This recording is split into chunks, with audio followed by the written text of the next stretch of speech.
Fala galera, aqui é o professor Edward, seu professor de história. E afinal, de onde vem tanta história?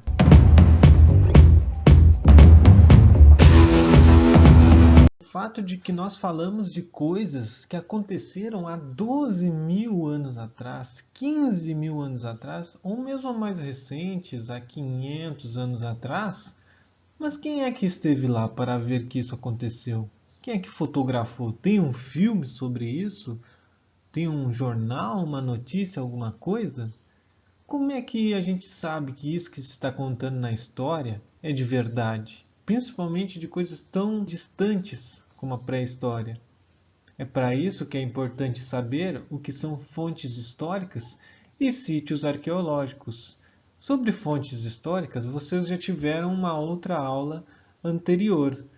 O que é fonte, né, pessoal? Fonte é tudo aquilo que o ser humano deixou como vestígio, como resquício da sua passagem, restos que os seres humanos deixaram na trajetória. E podem ser várias coisas.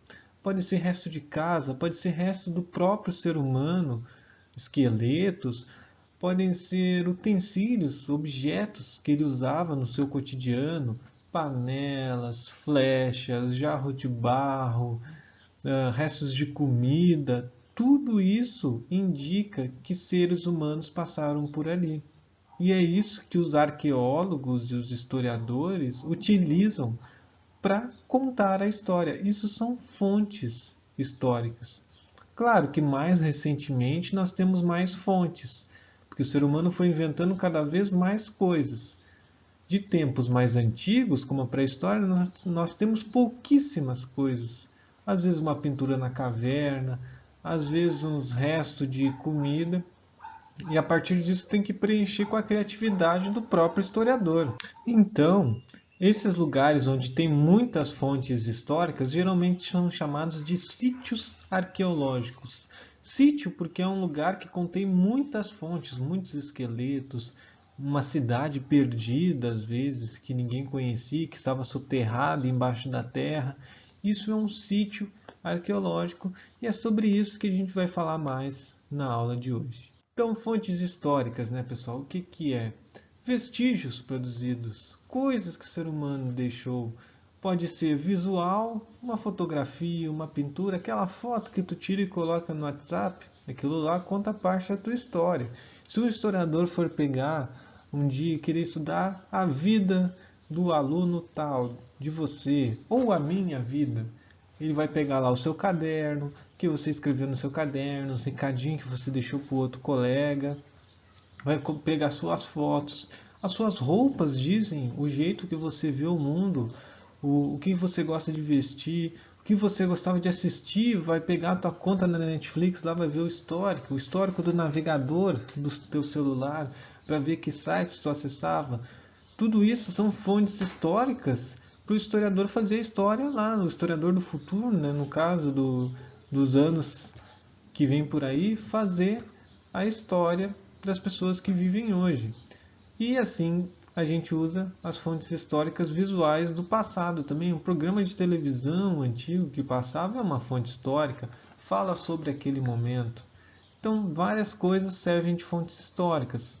Fontes escritas também, cédulas de identidade. Eu falei do caderno, o teu caderno lá que tu usa para estudar é uma fonte histórica. Fontes orais, aquelas cantigas que o teu avô te ensinou, que tua avó te ensinou, que teu pai cantava na infância, que são transmitidas de geração para geração, isso são fontes orais.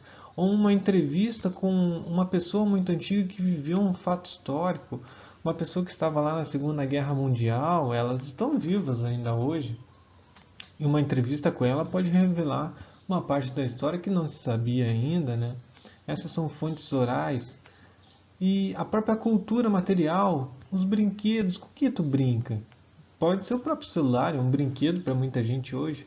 Os móveis que tu utiliza, eu falei das roupas também. Então tudo isso indica a história dos seres humanos, de seres humanos específicos, de indivíduos e de vários seres humanos juntos. Afinal, por exemplo, se tu for estudar as vestimentas, nós nos vestimos diferentes que pessoas de outros países, que indianos, que chineses, ou mesmo que europeus de regiões mais frias, né, que usam roupas mais grossas, também eles têm móveis diferentes, eles têm brinquedos diferentes. Isso varia com a região do globo, mas também tem muitas coisas em comum, afinal somos todos seres humanos. E principalmente na pré-história, são muito importantes os sítios arqueológicos. O arqueólogo é o cara responsável aqui principalmente por essa parte da escavação aqui, ó, vocês estão vendo. Eles têm técnicas específicas para evitar que esses utensílios, esses objetos, esse sítio quebre alguma coisa, que ele se deteriore, que enfim, tem que ter todo um cuidado. E geralmente esses sítios são achados quando alguém vai fazer alguma construção, vai fazer um prédio, vai fazer uma casa. Então, principalmente grandes construções sempre exigem o acompanhamento de um arqueólogo, para que se encontrar alguma coisa ali, ele já preserva aquilo, já faz o trabalho e já resgata para contar a história daquele lugar. Então pode-se achar cidades inteiras perdidas ou apenas vestígios humanos, restos de ossos, restos de utensílios, enfim. Na pré-história, nós trabalhamos muito com os sítios arqueológicos. Também nas cavernas é muito comum o homem, antes de conseguir produzir casas, ele morava nas cavernas, ele se abrigava da chuva, se abrigava do vento, das temperaturas frias dentro de cavernas. E lá ele começou a desenvolver também a escrita. As primeiras formas de escrita são desenhos. Desenhos que o ser humano retratava o seu cotidiano, o que ele vivia, principalmente caça e pesca. E a coleta de frutas também. Aqui, por exemplo, nós temos pintura nas cavernas de homens pré-históricos, deles caçando animais, ou mesmo batalhando entre si. E aqui vejam que tem representação mesmo de deuses, né?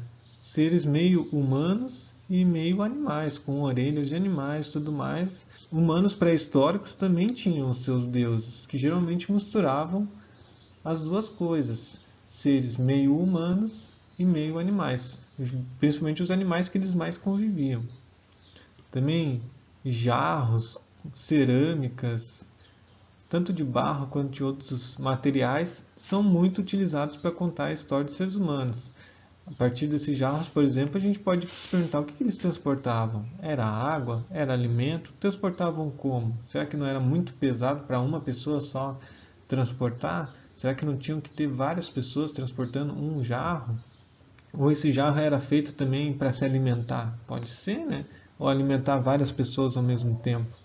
Enfim, essas lascas de pedra aqui significam também pontas de lança. Lança que os seres humanos usavam para caçar animais ou para guerrear com outros povos. Então, a atividade dessa semana, vocês vão usar muito a criatividade de vocês.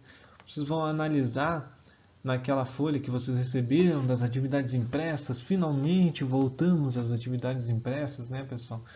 Vocês vão receber a folha ali, vão ver aquelas fontes que vocês receberam, fontes históricas de um sítio arqueológico. E a tarefa de vocês é a seguinte: vocês vão fazer um texto, certo, pessoal? Um texto seguido. Não é responder uma parte dessas aqui por vez, não. É um texto. O texto de vocês tem que ter, obrigatoriamente, o nome do povo que vocês vão inventar. Vocês vão analisar essas fontes como se elas fossem de um povoado que ainda ninguém conhece, e a partir dessas fontes vocês vão inventar a história deles. Então esse povoado tem que ter um nome, tem que ter do que ele se alimentava com base nessas fontes aqui, qual era a rotina diária, ou seja, o que eles faziam durante o dia, quais hábitos que eles tinham, eles iam caçar, eles iam pescar, o que eles iam fazer durante o dia.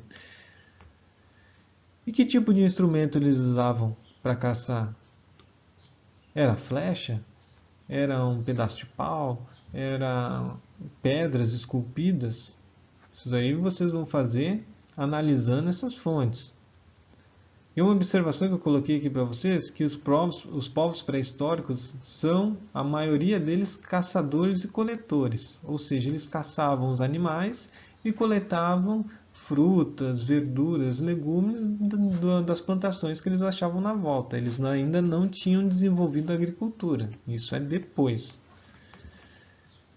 E, ressaltando mais uma vez, não responda uma coisa de cada vez.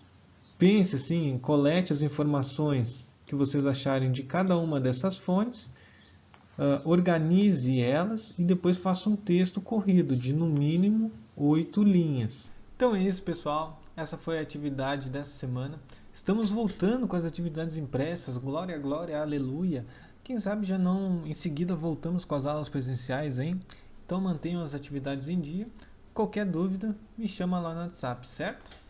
Tchauzinho.